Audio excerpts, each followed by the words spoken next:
প্রায় ৬,০০০ পুণ্যার্থীদের আগমনে সাব্রুম মহকুমার আমলি ঘাটে ঐতিহ্যবাহী বারুণী মেলা অনুষ্ঠিত হলো।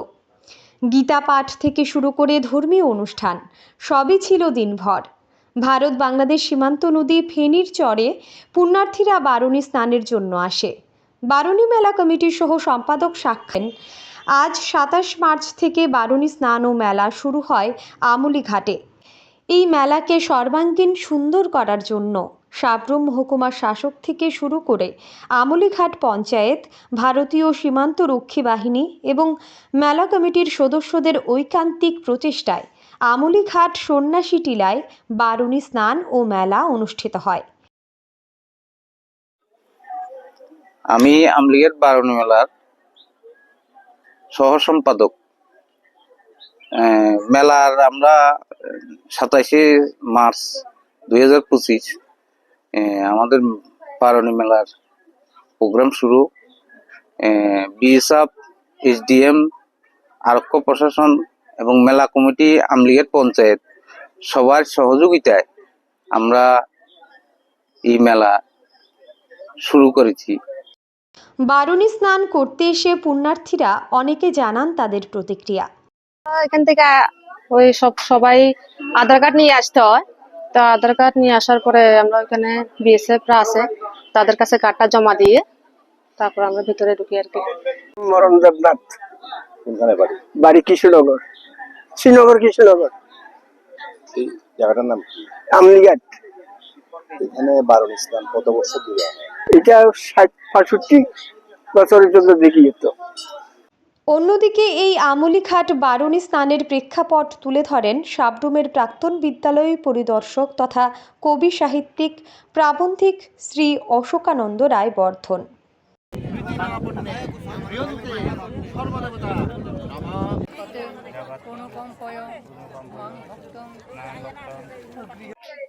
আমলিঘাট রাজন্য ত্রিপুরার একটা প্রাচীন জনপদ।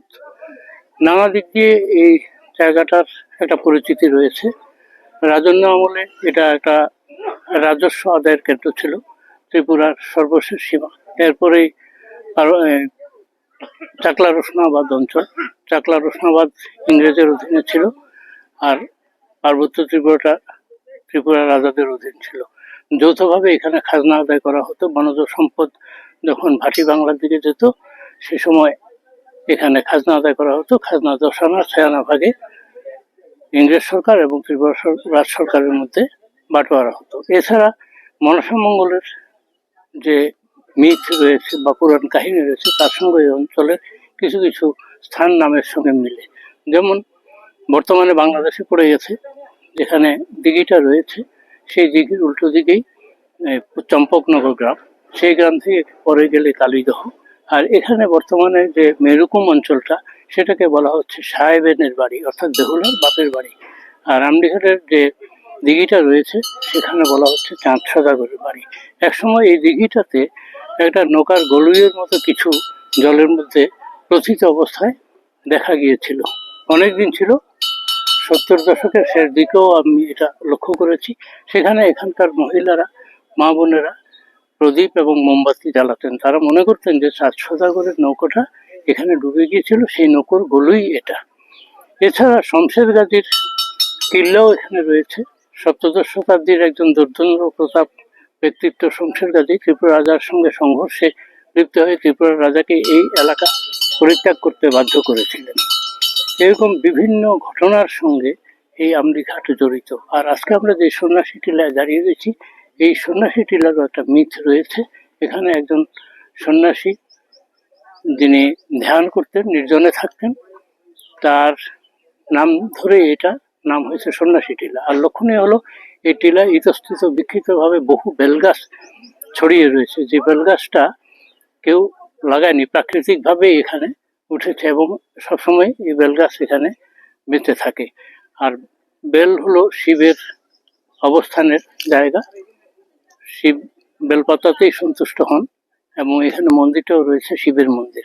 আর হলো এই এলাকাটা দিয়েই ওপারে বাংলাদেশের চন্দ্রনাথ পাহাড়ে তীর্থযাত্রীরা যেতেন, যাওয়ার সময় তারা এখানে অবস্থান করতেন। এরকম নানা ঘটনা, নানা কাহিনী, ঐতিহাসিক, তারপর পৌরাণিক রাজনৈতিক বিষয়ের সঙ্গে এই এলাকাটা জড়িয়ে রয়েছে।